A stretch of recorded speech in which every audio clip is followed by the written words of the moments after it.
It's been more than a decade since Michelle Payne rode into Australian racing history books, defying 100-to-1 odds to become the first female jockey ever to win the Melbourne Cup. What a moment. Now, 11 years later, she's entering a new chapter devoted to giving a second life to the gentle giants who took her to the top.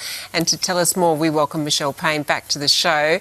So good to see you. Thank you. I can't believe it's been over 10 years. Neither can I. That just seems to have gone like that. But you've had a huge start to 2026 already. In March, you were immortalised in a statue at Flemington. How did that feel? Unbelievable, like so surreal to be there with some of the legends. Bart Cummings, who gave me my first ride in a Melbourne Cup, to now be there forever, it's just hard to believe. Yeah, so last year, a decade after your history-making win, Jamie Mellom became the second female jockey to win the Melbourne Cup.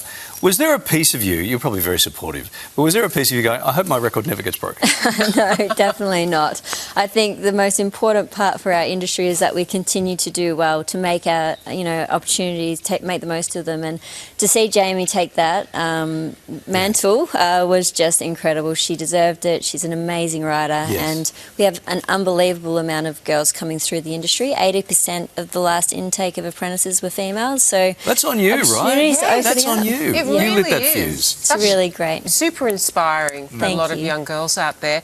And you might not race anymore, Michelle, but you are still very deeply connected to the sport, giving retired horses a second life. Yeah, it sort of fell into a natural progression for me. I started training horses in a dual licence where you could ride and train, and now I just train solely, not a jockey anymore. But I had horses that were retired and needed to find homes, and it just was a natural progression to, calm them down, just train them to either become show jumpers, trail riding horses, even just nannies for other horses in the paddock. They're so amazing and adaptable. It's just a beautiful way to... What's the transition like for them? Do they realise they don't have to go running around a track anymore at 4 o'clock in the morning in the pitch dark? Do they... Great question, because that guy there that I was just training at home, if I take him near the track, which is next door to us at Ballarat, he gets all excited straight away. But he then learns, if you're away from the track, to relax and calm down. Interesting. So it's like when breakfast show hosts retire.